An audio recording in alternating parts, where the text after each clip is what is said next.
So hello everyone, welcome back to my channel. This is Alicia Obroy and this is your part 4 of banking chapter, which is of unit 2 and chapter number is 6. Students, हमने पहले 3 parts कर लिए हैं, जिसमें मैंने आपको commercial bank के functions, फिर उसके बाद क्रेडिट क्रिएशन का प्रोसेस, उसके बाद मैंने आपको सेंट्रल बैंक के फंक्शंस करवा दिए। और कल मैंने आपको प्रॉमिस किया था कि मैं आपको एक 1000% गारंटीड टॉपिक करवाऊंगी, दैट इज मॉनेटरी पॉलिसी। ये मैंने आपको प्रॉमिस किया था कि भाई मैं आपको जरूर करवाऊंगी, ठीक है। सो आज की क्लास में हम क्या करेंगे, हम मॉनेटरी पॉलिसी को समझेंगे। देखो, जो क्रेडिट क्रिएशन समझा था, credit creation was an important function which was performed by the commercial bank. अब ये जो monetary policy है ना, this is an important function which is performed by the central bank.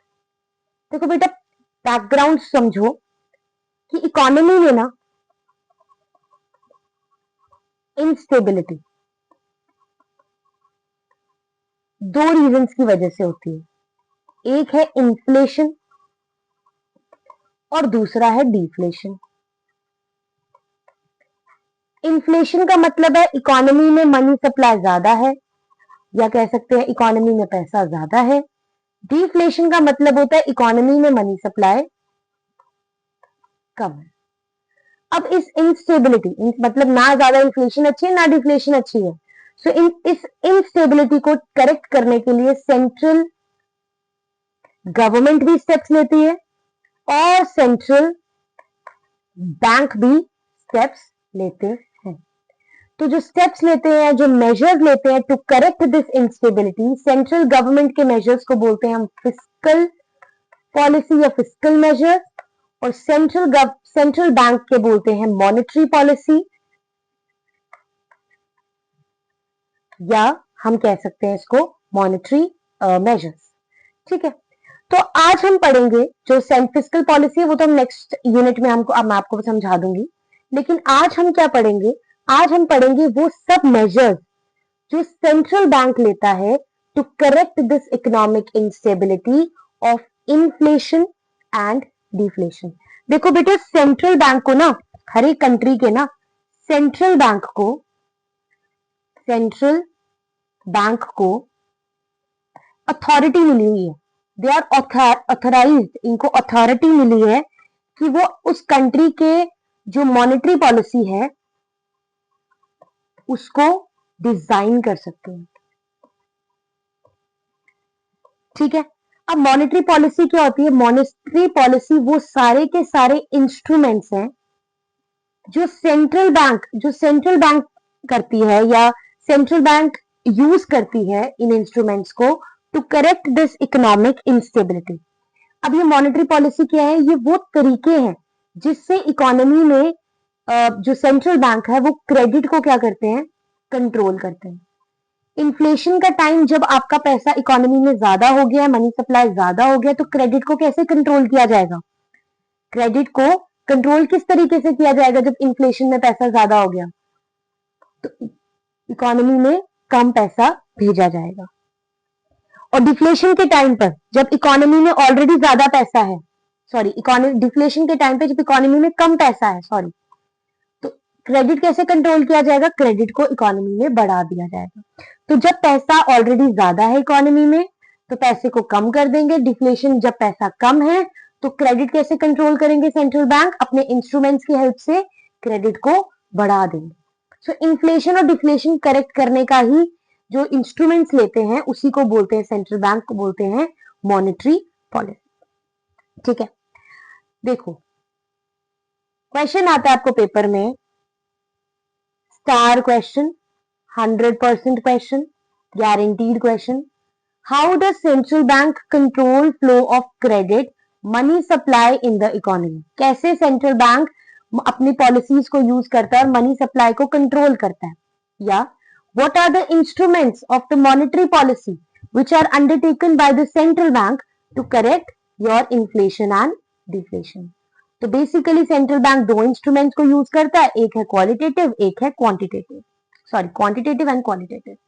Quantitative होते हैं जनरल, क्वांटिटेटिव क्या होते हैं, क्वांटिटेटिव होते हैं आपके जनरल इंस्ट्रूमेंट, और क्वालिटेटिव होते हैं आपके स्पेसिफिक। मतलब जनरल मतलब सारे बैंक्स के लिए एप्लीकेबल, इट इज एप्लीकेबल और ऑल बैंक्स, मतलब अगर कोई भी रेट बढ़ाया जाएगा घटाया जाएगा वो सब बैंक पे एप्लीकेबल है। और क्वालिटेटिव मतलब स्पेसिफिक, जो स्पेसिफिक एक दो बैंक जो भी एक्टिविटी जिस पर आपको रेट बढ़ाना घटाना है वो किया जाएगा। ठीक है, सो क्वांटिटेटिव इंस्ट्रूमेंट्स को as a monetary policy they are using to control the credit in the economy. तो पहला इंस्ट्रूमेंट जो सेंट्रल बैंक यूज करता है कंट्रोल करने के लिए क्रेडिट को, इन्फ्लेशन डिफ्लेशन को ठीक करने के लिए, इकोनॉमिक इंस्टेबिलिटी को ठीक करने के लिए, वो है बैंक रेट। अब देखो बेटा, पब्लिक को लोन चाहिए, वो किसके पास जाएंगे, कमर्शियल बैंक्स के पास जाएंगे। कमर्शियल बैंक्स को लोन चाहिए, वो किसके पास जाएंगे, सेंट्रल बैंक के पास जाएंगे। अब जब लोन देंगे सेंट्रल बैंक और पब्लिक लोन लेंगे तो उसके बाद उसके ऊपर सेंट्रल बैंक क्या चार्ज करेगा, उसके ऊपर चार्ज करेगा इंटरेस्ट। अब कमर्शियल बैंक भी पब्लिक से क्या चार्ज करेगा, इंटरेस्ट चार्ज करेगा। अब बैंक रेट क्या होता है, ये वो इंटरेस्ट रेट है जिस पर सेंट्रल बैंक कमर्शियल बैंक को क्या देता है, लोन। ये वो इंटरेस्ट रेट है जिस पर सेंट्रल बैंक कमर्शियल बैंक को लोन देता है, और किस नीड्स के लिए, लॉन्ग टर्म नीड्स के लिए। बच्चे याद रखना, जो बैंक रेट की जो आपको इंटरेस्ट देना पड़ता है या जो बैंक रेट पे जो लोन होता है लॉन्ग टर्म नीड्स का, इसके ऊपर कोई भी सिक्योरिटीज नहीं होती। मतलब कमर्शियल बैंक को कोई भी सिक्योरिटीज नहीं देनी पड़ती, इनको इंटरेस्ट देना पड़ता है लॉन्ग टर्म नीड्स पे जो लोन होता है उस पर। ठीक है, अब सेंट्रल बैंक कैसे इसको यूज करेगा बैंक रेट को। अब देखो, जो भी आपका बैंक रेट होगा, जो भी आपका इंटरेस्ट रेट होगा जो सेंट्रल बैंक चार्ज कर रहा है लॉन्ग टर्म नीड्स लोन के ऊपर, अब this interest rate is proportional to the market rate of interest. अब आप बोलोगे मैम ये क्या आ गया, मतलब अगर सेंट्रल बैंक ने अपना बैंक रेट बढ़ाया तो मार्केट में पब्लिक और कमर्शियल बैंक के बीच में जो लोन का ट्रांजैक्शन हो रहा है इधर का जो इंटरेस्ट होगा वो भी बढ़ जाएगा। ठीक है, अगर कमर्शियल बैंक सेंट्रल बैंक ने क्या किया, सेंट्रल बैंक ने अगर लोन बढ़ाया तो उससे क्या होगा, जो मार्केट में लोन का रेट चल रहा है वो भी बढ़ जाएगा। मतलब जितना ज्यादा बैंक रेट बढ़ेगा तो मार्केट में जो लोन पब्लिक और कमर्शियल बैंक के बीच में जो लोन का इंटरेस्ट है वो भी, मार्केट रेट ऑफ इंटरेस्ट भी बढ़ जाएगा। सो द इंक्रीज और decrease in the bank rate is followed by the increase और decrease in the market rate of interest. ठीक है, तो आप बोलोगे मैम इसको हम किस तरीके से यूज करेंगे एज एन इंस्ट्रूमेंट। तो बच्चों आओ पहले ये थोड़ा सा हम समझ लेते हैं। देखो बेटा, अब प्रोसेस क्या है, देखो अगर बैंक रेट में इंक्रीज आया, ठीक है, इससे क्या होगा, जो हमारी कॉस्ट ऑफ बोरोइंग्स है सेंट्रल बैंक से, cost of borrowings from central bank, central bank से जो कॉस्ट ऑफ बोरोइंग्स है वो भी क्या हो जाएंगी, जो भी हमने लोन लिया वो भी क्या हो जाएगा, इंक्रीज हो जाएगा, वो भी क्या हो जाएगा, इंक्रीज हो जाएगा। अब इससे क्या होगा, जो कमर्शियल बैंक होंगे ना जो पब्लिक को लोन दे रहे हैं, कमर्शियल बैंक भी इंक्रीज कर देंगे अपना लेंडिंग रेट। मतलब कमर्शियल बैंक भी अपना मार्केट रेट ऑफ इंटरेस्ट बढ़ा देंगे, जब पब्लिक को लोन दे रहे हैं ना तो वो भी इंटरेस्ट बढ़ा देंगे। अगर सेंट्रल बैंक ने उनको महंगा लोन दिया होगा तो वो भी तो आगे महंगा देंगे। उसके बाद अगर मार्केट में जो लेंडिंग रेट बढ़ गया, इंक्रीज हो गया, रेट ऑफ इंटरेस्ट बढ़ गया, तो उससे क्या होगा, आपके जो लोन्स होंगे, पब्लिक होगी, जब लोन महंगा हो गया, public will be discouraged to buy more loan. ठीक है। अब जब लोग लोन नहीं कम, मार्केट का रेट ऑफ इंटरेस्ट बढ़ गया, जब इंटरेस्ट ज्यादा बढ़ जाता है, लोगों को वापस ज्यादा देना होता है, तो वो अब पब्लिक भी क्या होगा, वो कम लोन लेगी। ठीक है, जिसकी वजह से क्या होगा, अब लोगों ने पब्लिक ने लोन कम लिया, तो जिसकी वजह से कमर्शियल बैंक्स की क्रेडिट क्रिएशन कैपेसिटी भी क्या हो जाएगी, कम हो जाएगी। और जितनी कम क्रेडिट क्रिएशन कैपेसिटी होगी किसकी, कमर्शियल बैंक की, उससे क्या होगा, इकोनॉमी में पैसा कम जाएगा। इन्फ्लेशन में ऑलरेडी पैसा ज्यादा है, हम चाहते हैं इकोनॉमी में पैसा कम जाए, तो हम बैंक रेट को क्या कर देंगे, बढ़ा देंगे। जितना ज्यादा बैंक रेट, उतना ज्यादा आपकी जो बोरोइंग की कॉस्ट है वो बढ़ जाएगी। कमर्शियल बैंक भी अपना मार्केट रेट ऑफ इंटरेस्ट को बढ़ा देंगे, क्योंकि उनको भी लोन महंगा मिला हुआ है। तो जितना ज्यादा लोन महंगा हो जाएगा, पब्लिक भी कम लोन लेगी, और जितना कम पब्लिक लोन लेगी, उतना कमर्शियल बैंक कम क्रेडिट क्रिएट कर पाएंगे, और उनकी कैपेसिटी अगर कम हो गई, तो उससे क्या होगा, इकोनॉमी में पैसा कम जाएगा। और इन्फ्लेशन में हम चाहते ही ये हैं कि इकोनॉमी में पैसा कम जाए। मैंने आपको पहले ही बता दिया था, क्रेडिट क्रिएशन जब हम पढ़ रहे थे ना पार्ट नंबर 2 में, तो मैंने बताया था कि कमर्शियल बैंक्स की कैपेसिटी किस पे डिपेंड करती है, दो चीजों पे, एक तो डिपॉजिट पे, और एक आपकी डिपेंड करती है एलआरआर पे। ठीक है, मैंने आपको बताया कि जितना कम लोन जाएगा, जितना कम लोग लोन लेंगे, उतना कम कमर्शियल बैंक क्रेडिट को क्रिएट करेंगे, उतना कम इकोनॉमी में पैसा जाएगा। So what is it written, so bank rate which leads to the increase in the interest rate, bank rate की वजह से इंटरेस्ट रेट बढ़ गया, तो इन्फ्लेशन की वजह से क्या होगा, availability of credit makes the borrowing costlier which discourages the flow of credit, जो हम इन्फ्लेशन में चाहते हैं। और डिफ्लेशन में हम क्या चाहते हैं, डिफ्लेशन में हम चाहते हैं कि भाई बैंक रेट को हम कम कर दें, जितना कम बैंक रेट होगा, उतना ज्यादा लोग लोन लेंड करेंगे, या उतना ज्यादा लोग लोन लेंगे, और उतना ज्यादा फ्लो ऑफ क्रेडिट बढ़ जाएगा। तो डिफ्लेशन में उल्टा कर देंगे, बैंक रेट कम, बोरोइंग सस्ती, कम इंटरेस्ट रेट, ज्यादा लोग लोन लेंगे, इकोनॉमी में पैसा ज्यादा जाएगा। तो डिफ्लेशन वाले केस में हमको वैसे भी इकोनॉमी में पैसा ज्यादा पहुंचाना है। ये हो गया आपका बैंक रेट।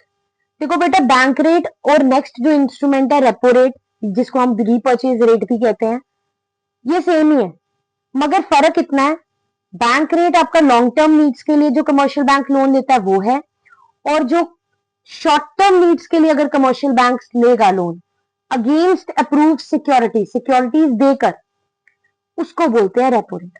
ठीक है, बैंक रेट के अगेंस्ट सिक्योरिटीज नहीं होती, वो लॉन्ग पीरियड के लिए होते हैं। ठीक है, वो होते हैं रेपो रेट, वो होता है बैंक रेट, जिसमें लॉन्ग टर्म नीड्स भी आ जाती है और कोई भी सिक्योरिटीज की जरूरत नहीं है। लेकिन रेपो रेट शॉर्ट पीरियड के लिए होता है। पहली चीज, कमर्शियल बैंक्स जब सेंट्रल बैंक के पास लोन लेने जाते हैं फॉर शॉर्ट पीरियड, और जिनके अगेंस्ट सिक्योरिटीज होती हैं, उनको सिक्योरिटीज देनी पड़ेंगी लोन लेने के लिए, उसको बोलते हैं हम रेपो रेट। तो रेपो रेट भी इंटरेस्ट रेट ही है, ऐसा नहीं समझो कि रेपो रेट कुछ और है, रेपो रेट इंटरेस्ट रेट ही है, और उनको सिक्योरिटीज भी देनी पड़ती है for short period of loan, for short term loan. ठीक है, अब इसको भी हम इन्फ्लेशन के टाइम पर बढ़ा देंगे, डिफ्लेशन के टाइम पर कम कर देंगे। जैसे ही रेपो रेट को बढ़ाएंगे, इंटरेस्ट रेट बढ़ जाएगा, फ्लो ऑफ क्रेडिट आपका इकोनॉमी में कम हो जाएगा। सो इन्फ्लेशन का केस और डिफ्लेशन में हम कम कर देंगे, बाकी चीजें everything is same, explanation is absolutely same. Inflation में रेपो रेट को बढ़ाया जाता है, डिफ्लेशन में कम किया जाता है, बिकॉज इन्फ्लेशन में आपको फ्लो ऑफ क्रेडिट को कम करना है, और डिफ्लेशन में फ्लो ऑफ क्रेडिट को बढ़ाना। बेटा एक टिप दे रही हूं, हर एक पॉइंट पे ना इन्फ्लेशन डिफ्लेशन का जिक्र करना जरूरी है। इट इज इंपॉर्टेंट बिकॉज, क्योंकि आप समझा ही रहे हो ना इंस्टेबिलिटी को कैसे करेक्ट किया जाएगा by that instrument. Next instrument आ गया रिवर्स रेपो रेट। अब रिवर्स रेपो रेट और रेपो रेट के बीच में बच्चे कंफ्यूज हो जाते हैं। देखो बेटा, अब पब्लिक फिर से आ जाता है हमारा, पब्लिक, कमर्शियल बैंक और सेंट्रल बैंक के बीच में रिलेशन। पब्लिक लोन भी नहीं, डिपॉजिट्स भी देती है सेंट्रल कमर्शियल बैंक को, जमा करवाते हैं अपना पैसा। कमर्शियल बैंक अपना पैसा किसके पास जमा करवाएंगे, सेंट्रल बैंक के पास। जितना ज्यादा इंटरेस्ट रेट होगा, उतना ज्यादा डिपॉजिट करवाएंगे, जितना कम इंटरेस्ट होगा, उतना कम डिपॉजिट करवाएंगे। रिवर्स रेपो रेट क्या होता है? रिवर्स रेपो रेट हो गया जब कमर्शियल बैंक अपना पैसा सेंट्रल बैंक के पास जमा करवा रहे हैं, उस पर जो इंटरेस्ट वो कमा रहे हैं उसको बोलते हैं रिवर्स रेपो रेट। ठीक है, रिवर्स रेपो रेट मतलब जब कमर्शियल बैंक्स अपना surplus funds in the form of deposit जब सेंट्रल बैंक के पास जमा करवाते हैं और उसके बदले में इंटरेस्ट अर्न करते हैं, अब कमर्शियल बैंक इंटरेस्ट कमा रहा है तो उसको हम बोलते हैं रिवर्स रेपो रेट। अब देखो, इन्फ्लेशन के टाइम पर क्या होगा? इन्फ्लेशन के टाइम पर रिवर्स रेपो रेट को बढ़ा दिया जाएगा। क्यों बढ़ा देगा सेंट्रल बैंक? वो इसीलिए बढ़ा देगा क्योंकि इन्फ्लेशन में हमें चाहिए कि इकोनॉमी से पैसा उठ के सेंट्रल बैंक के पास आए। तो वो चाहते हैं कि हम जितना ज्यादा रिवर्स रेपो रेट करेंगे, उतना ज्यादा, जितना ज्यादा रिवर्स रेपो रेट, जितना ज्यादा इंटरेस्ट रेट, उतना ज्यादा कमर्शियल बैंक लालची होकर अपने डिपॉजिट हमारे पास जमा करवाएंगे। सेंट्रल बैंक का मेन फंक्शन क्या है? इकोनॉमी से पैसा उठाकर अपने पास लेकर आना। सो जिसका इफेक्ट क्या होगा? नेगेटिव इफेक्ट पड़ेगा क्रेडिट क्रिएशन कैपेसिटी में कमर्शियल बैंक्स की। So this will discourage, it will have a negative impact. So inflation के टाइम पर रिवर्स रेपो रेट को बढ़ा दिया जाएगा और डिफ्लेशन के टाइम पर रिवर्स रेपो रेट को कम किया जाएगा, ताकि कमर्शियल बैंक डिफ्लेशन के टाइम पर अपने पास पैसा रखे, कम इंटरेस्ट देंगे, कम अपने पास पैसा रखेंगे और क्रेडिट क्रिएशन कैपेसिटी उनकी बढ़ जाएगी। ठीक है, नेक्स्ट इंस्ट्रूमेंट आ गया open market securities. Open market securities हो गया कि मैंने आपको पढ़ाया था फंक्शंस ऑफ सेंट्रल बैंक में कि central bank on the behalf of central government securities को खरीदती और बेचती है। ठीक है, सिक्योरिटी मतलब टी बिल। अब बेचती खरीदती किसको है? पब्लिक को और कमर्शियल बैंक्स को। अब सेंट्रल बैंक सेंट्रल गवर्नमेंट की सिक्योरिटीज को सेल कब करेगी और परचेज कब करेगी? देखो, जब कोई आप चीज बेचते हो तो पैसा आपके पास आता है, मनी क्या होता है? आपके पास आता है। और जब खरीदते हो तो मनी क्या होता है? बाहर जाता है। तो इन्फ्लेशन के टाइम पे चाहते हो इकोनॉमी से पैसा उठकर आपके पास आए, तभी इन्फ्लेशन करेक्ट होगी ना, कम पैसा इकोनॉमी में जाए। तो आप सिक्योरिटीज को सेल करोगे, बेचोगे, ताकि लोग खरीदे, पब्लिक और कमर्शियल बैंक खरीदे और पैसा कहाँ आए? सेंट्रल बैंक के पास वापस। और जब सिक्योरिटीज को परचेज किया जाता है, खरीदा जाता है, तो उसके बदले में पैसा दिया जाएगा और पैसा कहाँ जा रहा है? इकोनॉमी के अंदर। So it reduces the reserves of the commercial bank. जब वो खरीदेंगे, परचेज करेंगे, तो वो व्हेन सेंट्रल बैंक स्टार्ट्स, ये आ गया इन्फ्लेशन के टाइम पे, when they start selling it will reduce the commercial banks के reserve. And in case of deflation when they are purchasing, जब वो खरीदते हैं, परचेज करते हैं सिक्योरिटीज को, तो क्या होता है? It raises the reserve fund of commercial bank. उस टाइम पर पैसा उठ के कहां जा रहा है? इकोनॉमी में जा रहा है, कमर्शियल बैंक्स के पास जा रहा है, जिससे उनकी क्रेडिट क्रिएशन कैपेसिटी क्या हो जाती है? बढ़ जाती है।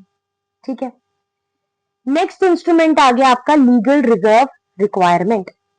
लीगल रिजर्व रिक्वायरमेंट बच्चों ऐसे समझो, जैसे मैंने आपको बताया था क्रेडिट क्रिएशन में उनको कुछ रिजर्व्स रखने पड़ते हैं, सारा डिपॉजिट्स का पैसा in the form of loans नहीं। इसलिए मैं कहती हूँ पहले पार्ट्स आपको अच्छे से देखकर आने, तभी आपको पता चलेगा what is LRR, what are the credit creation functions, what is credit creation, है ना।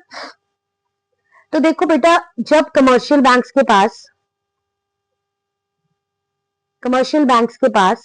पब्लिक डिपॉजिट करवाती है, ठीक है। अब कमर्शियल बैंक्स आगे लोन देते हैं, सेंट्रल बैंक कहता है कि अब सारे का सारा पैसा in the form of loan नहीं दे सकते, आपको कुछ पैसा in the form of reserve रखना ही रखना है। एलआरआर वही रिजर्व्स हैं। Legal reserve requirement means, legal reserve ratio means these are the reserves which is mandatory fraction of money which is compulsory for the commercial banks to keep in the form of reserves. अब जो पैसा reserves वो central bank के पास रखते हैं वो उसको बोलते हैं कैश रिजर्व रेशियो, और वो पैसा जो फिक्स परसेंटेज अपने पास रखते हैं कैश या लिक्विड एसेट्स, उसको बोलते हैं हम एसएलआर। ठीक है, अब इन्फ्लेशन के टाइम पर इन रिजर्व्स को बढ़ा दिया जाता है ताकि credit creation capacity commercial banks की कम हो जाए, और डिफ्लेशन के टाइम पर इन रिजर्व्स को कम किया जाता है ताकि क्रेडिट क्रिएशन कैपेसिटी बढ़ जाए। मैंने आपको क्रेडिट क्रिएशन में बताया था इनका रिलेशनशिप, जितना ज्यादा रिजर्व उतना कम capacity of our commercial banks to create credit, जितना कम रिजर्व उतना ज्यादा। ये आपको उस वीडियो में पूरा क्लियर हो जाएगा। तो इन्फ्लेशन के टाइम पर रिजर्व्स बढ़ा देंगे और डिफ्लेशन के टाइम पर रिजर्व्स को कम कर देंगे। ठीक है, नेक्स्ट आ गया क्वालिटेटिव इंस्ट्रूमेंट्स। क्वालिटेटिव बेटा यहाँ पर रिक्वायरमेंट है, ठीक है, REQUIREMENT। क्वालिटेटिव इंस्ट्रूमेंट हो गया जो स्पेसिफिक किसी पर्टिकुलर बैंक या बैंक एक्टिविटी के लिए। ठीक है, सबसे पहले आ गया मार्जिन रिक्वायरमेंट। देखो बेटा मार्जिन रिक्वायरमेंट क्या होता है, जैसे फॉर एग्जांपल दो केस है, केस नंबर 1, केस नंबर 2। हमको लोन चाहिए 1 लाख का, तो उसके बदले में बैंक कहता है आपको सिक्योरिटी रखनी पड़ेगी 1.5 लाख की कलेक्ट्रल। केस 2 कहता है कि लोन है 1 लाख का, आपको सिक्योरिटी रखनी पड़ेगी 1,20,000 की। मार्जिन रिक्वायरमेंट हो गया लोन और सिक्योरिटी के बीच का डिफरेंस। इन्फ्लेशन के टाइम पर इस डिफरेंस को बढ़ा देंगे ताकि लोगों के लिए जो सिक्योरिटी लोन लेना थोड़ा मुश्किल हो जाए, इकोनॉमी में कम पैसा जाए, और डिफ्लेशन के टाइम पर इस जो डिफरेंस है इसको कम कर देंगे। पहला डिफरेंस इन्फ्लेशन में 50,000 का, डिफ्लेशन में 20,000 का। So margin requirement means it is the difference between जो आपकी करंट वैल्यू ऑफ सिक्योरिटी है, लोन्स है, और जो भी loans they are granted. Inflation के टाइम पर ये मार्जिन रिक्वायरमेंट को बढ़ा देंगे ताकि लोन फीजिबल ना रहे लोगों के लिए खरीदना, और डिफ्लेशन के टाइम पर इस डिफरेंस को कम कर देंगे ताकि लोग इजीली फीजिबली चीजों को खरीद सके। नेक्स्ट आ गया आपका rationing of credit. Rationing of credit मतलब कोटा सेट करना। जैसे बोल दिया एग्रीकल्चर के ऊपर कोई इंटरेस्ट नहीं है भाई, टोबैको के ऊपर ज्यादा इंटरेस्ट है, अल्कोहल के ऊपर ज्यादा इंटरेस्ट है। तो मतलब अलग अलग बिजनेस एक्टिविटीज के लिए कोटा सेट कर देना, लिमिट सेट कर देना कि कितने परसेंटेज ऑफ रेट्स होंगे और उसी अकॉर्डिंग में लोन्स ग्रांट करना। ठीक है, so it is fixation of credit for अलग डिफरेंट बिजनेस एक्टिविटीज। जिनको प्रमोट करना है उस पर रेट कम कर देंगे, जिसको प्रोहिबिट करना है उस पर रेट बढ़ा देंगे। नेक्स्ट आ गया मॉरल सुएशन। मॉरल सुएशन मतलब सेंट्रल बैंक डंके की चोट पर आपने कमर्शियल बैंक्स को कह रहा कि भाई रेट बढ़ाने हैं या घटाने हैं। By persuasion, by order, by directive किसी बैंक को बोल देता है कि भाई इन्फ्लेशन में रेट बढ़ा दो, डिफ्लेशन में कम कर दो। और मेंबर बैंक, कोई भी कमर्शियल बैंक मना नहीं कर सकता क्योंकि central bank is the supreme bank, उसकी कोई भी एडवाइस को मना नहीं किया जाता। They have to restrict the credit at times of inflation and increase in the time of deflation. So students, this is the end of the topic. In case of any doubts, you can write in the comment section. Do not forget to like the video and subscribe my channel because your subscriptions, your likes and your comments will give me motivation to create more such videos. And in case of any queries, please write in the comment section, and do not forget to like and subscribe. Thank you so much. Thank you for all your support. Thank you.